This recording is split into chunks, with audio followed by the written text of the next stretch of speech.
Hello aspirants, welcome to Chahal academy. मेरा नाम है सुमित त्यागी और आज मैं आपके सामने वीडियो लेकर आया हूँ एक और जियो पॉलिटिकल एस्पेक्ट से रिलेटेड। रिसेंटली जो यूएस सेक्रेटरी ऑफ स्टेट हैं मार्क रूबियो, उन्होंने डायरेक्टली अपने कमेंट्स में G20 को क्रिटिसाइज़ किया है। ट्रंप एडमिनिस्ट्रेशन के आने के बाद से ही आपको जियो पॉलिटिकल इंस्टीट्यूशंस जो हैं या जो इंटरनेशनल मल्टीलेटरल इंस्टीट्यूशंस हैं उसमें काफ़ी ज़्यादा हलचल देखने को मिली है। यूएस का विड्रॉल देखने को मिला है, यूएस का क्रिटिसिज्म देखने को मिला है, जो डायरेक्टली ग्लोबल एनालिसिस में एक मेजर इम्पैक्ट डालता हुआ दिखता है, ग्लोबल पावर बैलेंस में एक मेजर इम्पैक्ट डालता हुआ दिखता है। आज के इस वीडियो में हमें ये देखना है कि आखिर ये G20 का क्रिटिसिज्म है, जो रिसेंट G20 समिट जो होने वाला है साउथ अफ्रीका के अंदर, उसको क्यों क्रिटिसाइज़ किया जा रहा है और उसके इम्प्लीकेशंस इंडिया के ऊपर क्या हो सकते हैं और जो हमारी ग्लोबल डिप्लोमेसी है उस पर आपको किस तरीके से ये इफेक्ट करता हुआ दिख सकता है। Without any further delay, let's start with the video. जैसा आपको पता है कि अपने G20 के स्टेटमेंट में मार्को रूबियो ने G20 को टारगेट किया है। अब ये इंडिया की तरफ क्या इशारा करता है और इंडिया को इन कमेंट्स को किस तरीके से रीड करना चाहिए, क्या पॉजिटिव है, नेगेटिव है, इंडिया को नेगेटिवली इम्पैक्ट करेंगे, इंडिया की पोजीशनिंग को कहीं चेंज होते हुए दिखेंगे, क्या पावर बैलेंस चेंज होता हुआ दिखेगा, वही हम इस वीडियो के अंदर डिस्कस करने वाले हैं। अगर देखें न्यूज़ में क्यों है, US secretary of state Marco Rubio जो ट्रंप 2.0 के अंदर आपको सेक्रेटरी ऑफ स्टेट बनते हुए दिखते हैं। इससे पहले आपको पता होगा कि एंटनी ब्लिंकन जो हैं वो यूएस के सेक्रेटरी ऑफ स्टेट थे अंदर बाइडेन एडमिनिस्ट्रेशन, जिनका डॉक्टर अजय शंकर के साथ काफ़ी क्लोज और अच्छा रिलेशन माना जाता था।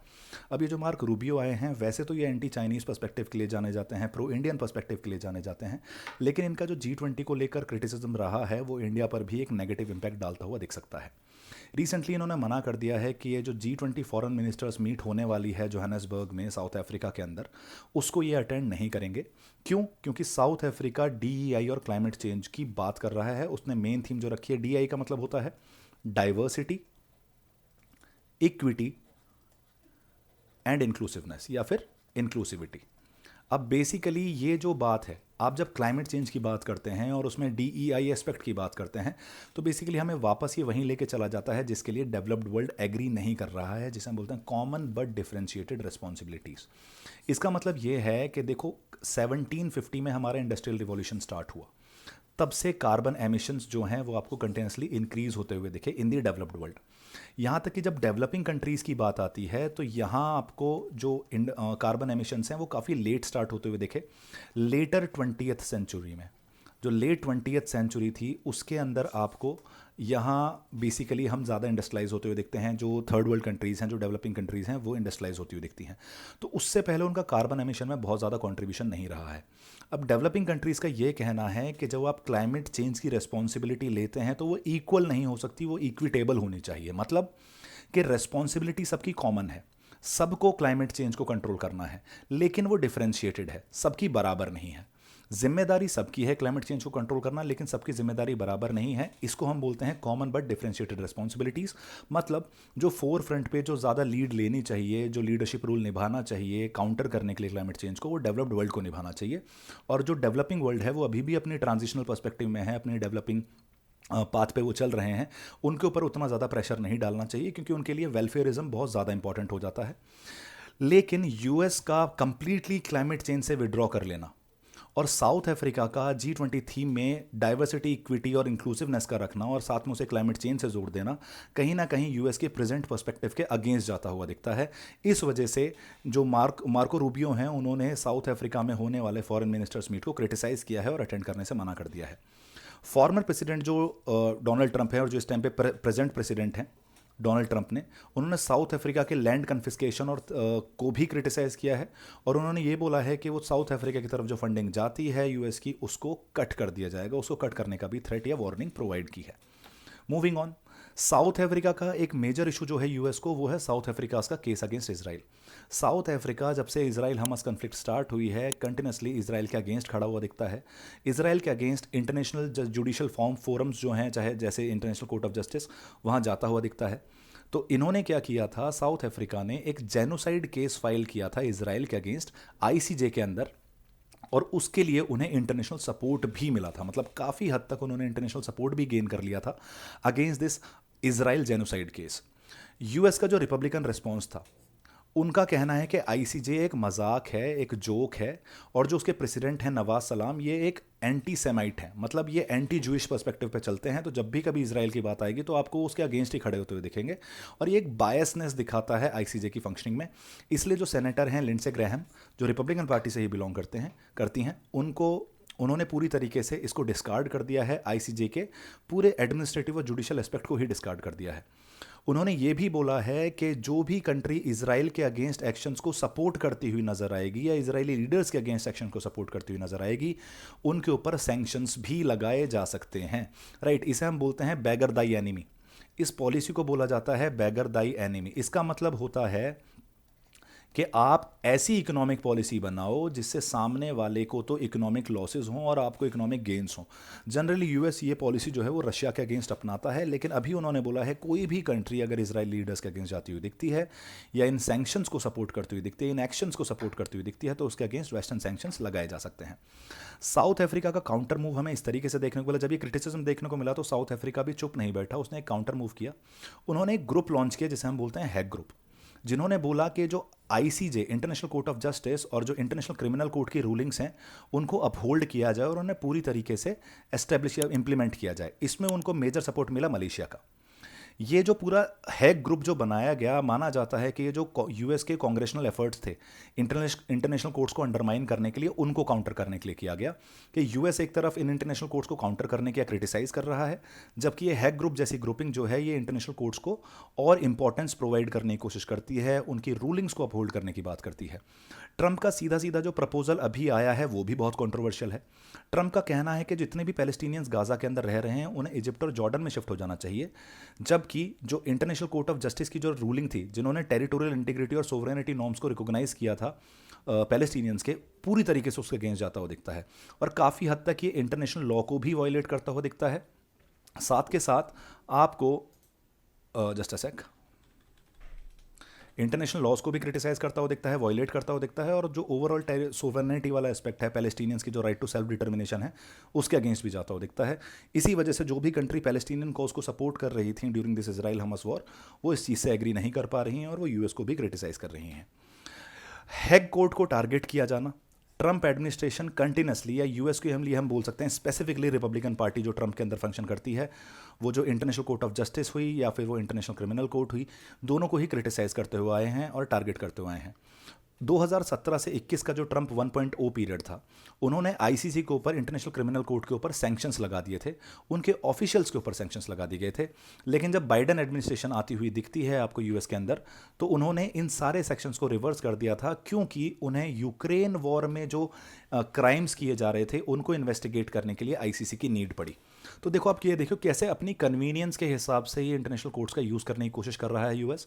जब इजराइल का मैटर आता है तब वो इजराइल के साथ खड़े हुए दिखते हैं, लेकिन यूक्रेन में जो ह्यूमन राइट्स वायलेशन हो रहे हैं उन्हें वो पूरी तरीके से नजर आ रहे हैं, लेकिन पैलेस्टीन में हो रहे या जो ह्यूमन राइट्स वायलेशन हुए हैं उनको वो कंप्लीटली इग्नोर करते हैं। जब आईसीसी उनके फेवर में रूलिंग दे रही है तब वो उसे सपोर्ट कर रहे हैं, जैसे यूक्रेन वॉर क्राइम्स को लेके, लेकिन जब उनके अगेंस्ट रूलिंग दे रही है, जब अगेंस्ट इजराइल रूलिंग दे रही है, तब वो उसे टारगेट या फिर क्रिटिसाइज करते हुए दिखते हैं। यूएस के सपोर्ट में एक मेजर शिफ्ट भी देखने को मिला है। आईसीसी की जो यूएस की बैकिंग है आईसीसी को, वो लूज होती हुई दिख रही है, वो खत्म होती हुई दिख रही है। जब उन्होंने अरेस्ट वारंट्स निकाले थे इजरायली और हमस लीडर्स के लिए, रिसेंटली आईसीसी को जो रूलिंग थी उसको यूके और फ्रांस जैसी कंट्रीज भी सपोर्ट करती हुई दिखी थी, और इस चीज़ से यूएस बिल्कुल भी खुश नहीं था। उन्होंने जैसे ही अरेस्ट वारंट निकाला इजराइल और हमस लीडर्स के लिए, यूएस ने अपनी आईसीसी के लिए जो बैकिंग थी वो खत्म कर दी। जो नए आईसीसी सैंक्शंस हैं, इंटरनेशनल क्रिमिनल कोर्ट के जो नए सैंक्शंस हैं, वो बेसिकली ह्यूमन राइट्स 8282 से रिलेटेड है। ये यूएस हाउस ने पास किए, अभी वो सेनेट रिव्यू के अंडर हैं, लेकिन वो पूरी तरीके से आईसीसी को सैंक्शन करने की बात करते हैं, आईसीसी से अपनी बैकिंग पूरी तरीके से खींचने की बात करते हैं। अब दूसरी चीज़, इजराइल की कुछ एक्सपेक्टेशंस हैं यूएस से। जैसे ही ट्रंप एडमिनिस्ट्रेशन आई, तो जब ट्रंप का री इलेक्शन हुआ तो ये उम्मीद की गई इजराइल द्वारा कि जो उनके एम्बेसडर हैं यूएन के अंदर, डैनी डेनन, उनको उम्मीद थी कि ये एक मौका है जिससे आईसीसी और आईसीजे जैसे इंटरनेशनल इंस्टीट्यूशंस को प्रेशराइज किया जा सके कि वो इजराइल के अगेंस्ट कोई भी स्टैंड ना लें। इसराइल जनरली बोलता आया है कि ये जो कोर्ट्स आपको देखने को मिल रही हैं both ICJ as well as ICC, ये डबल स्टैंडर्ड्स दिखाती हैं इसराइल के अगेंस्ट। जब इसराइल के अंदर ह्यूमन राइट्स वायलेशन होते हैं तब वो सेम स्टैंड नहीं दिखाती, लेकिन जब इसराइल कुछ ऐसा करता है जहां ह्यूमन राइट्स वायलेशन देखने को मिलते हैं तो वो इसराइल को टारगेट करना शुरू कर देती हैं। तो ये एक मेजर इशू बना हुआ है और इसराइल का जो ट्रस्ट है इन इंस्टीट्यूशंस के ऊपर वो मिनिमल है। अब आईसीसी और आईसीजे में डिफरेंस क्या है? आईसीसी इंटरनेशनल क्रिमिनल कोर्ट ये इंडिविजुअल्स को प्रोसिक्यूट करती है जेनोसाइड के लिए, ह्यूमन राइट्स वायलेशन के लिए, वॉर क्राइम्स के लिए और क्राइम्स अगेंस्ट ह्यूमैनिटी के लिए। मतलब ये यहाँ याद रखेंगे कि इसका प्रोसिक्यूशन किस में किया जा रहा है? इंडिविजुअल्स के प्रति किया जा रहा है। जबकि इंटरनेशनल कोर्ट ऑफ जस्टिस जो है ये एक यूएन का ही ऑर्गन है जो स्टेट टू स्टेट डिस्प्यूट्स को हैंडल करता है। मतलब जैसे इजरायली लीडर्स के अगेंस्ट जो वारंट निकाले गए थे दैट वाज बाय आईसीसी, लेकिन अगर एज अ स्टेट पर्सपेक्टिव में मुझे टैकल करना होगा तो मैं आईसीजे की थ्रू उस चीज़ को टैकल किया जा सकता है rather than ICC. Moving on, uncertain future of G20 एमिड US policy shift. अब हमारा जो मेन मुद्दा है इस वीडियो के अंदर वो ये है कि क्या G20 के फ्यूचर पे कुछ अनसर्टेनिटी आती हुई दिखती है? ये जो यूएस का पॉलिसी शिफ्ट देखने को मिल रहा है, मुझे जो क्रिटिसिज्म देखने को मिल रहा है G20 का, क्या इंडिया पे भी ये किसी तरीके से इंपैक्ट डालता हुआ दिखेगा?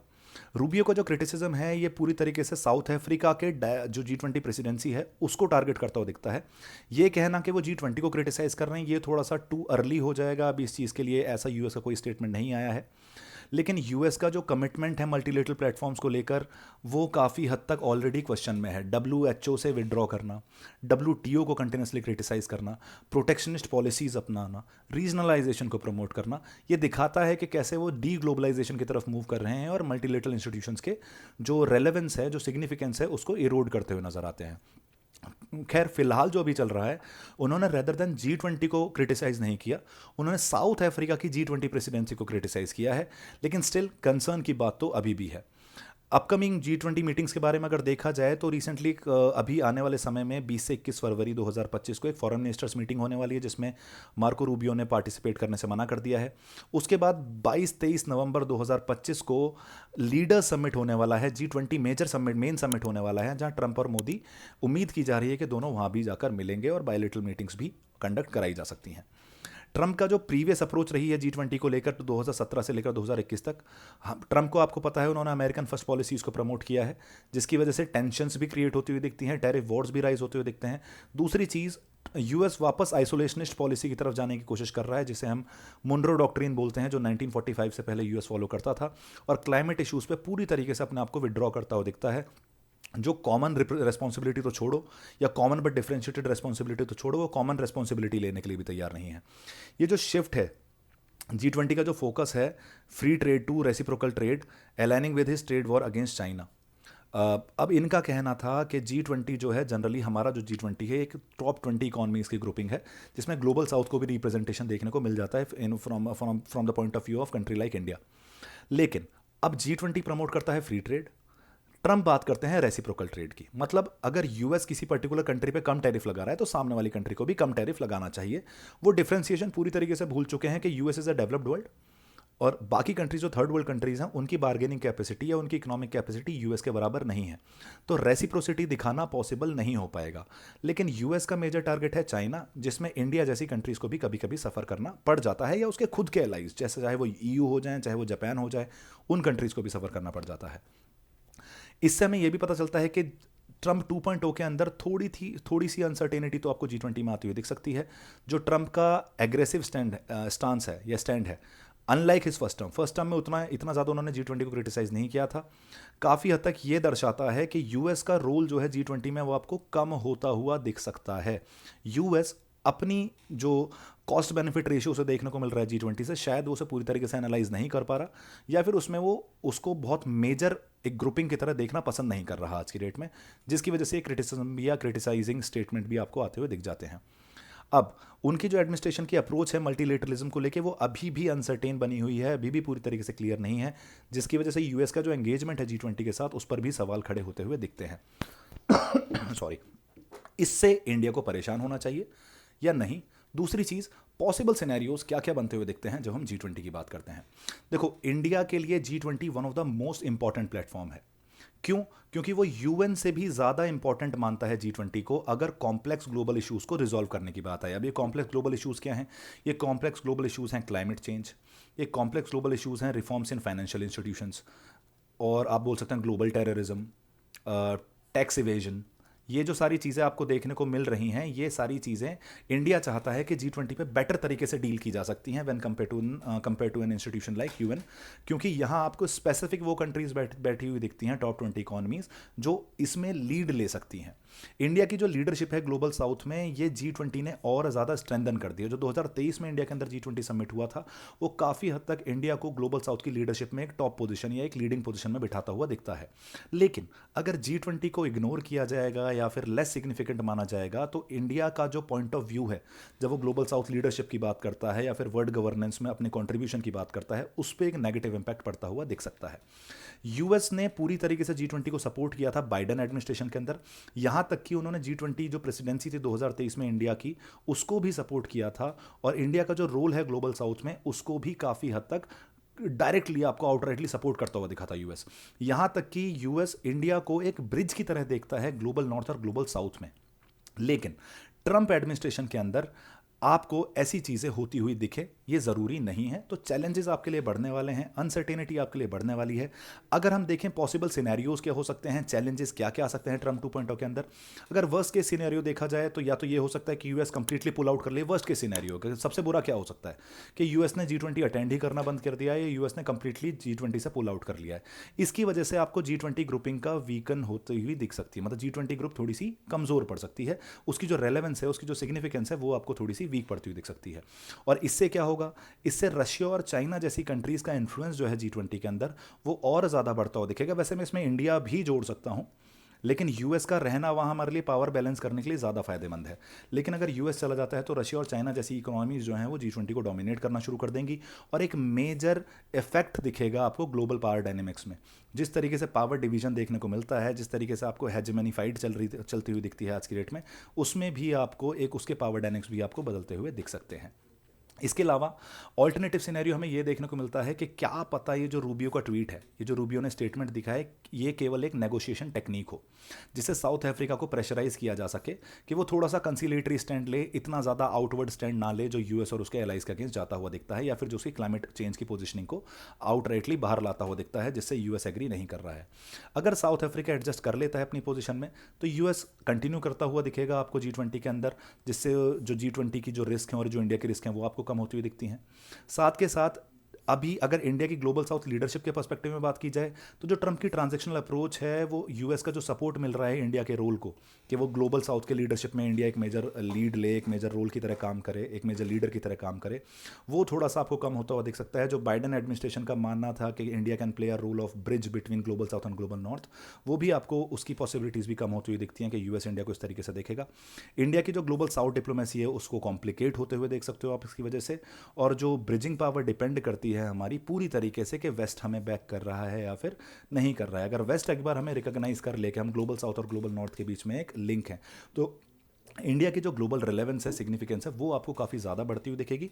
उससे हमारी बार्गेनिंग कैपेसिटी भी इंप्रूव होती हुई दिख सकती है।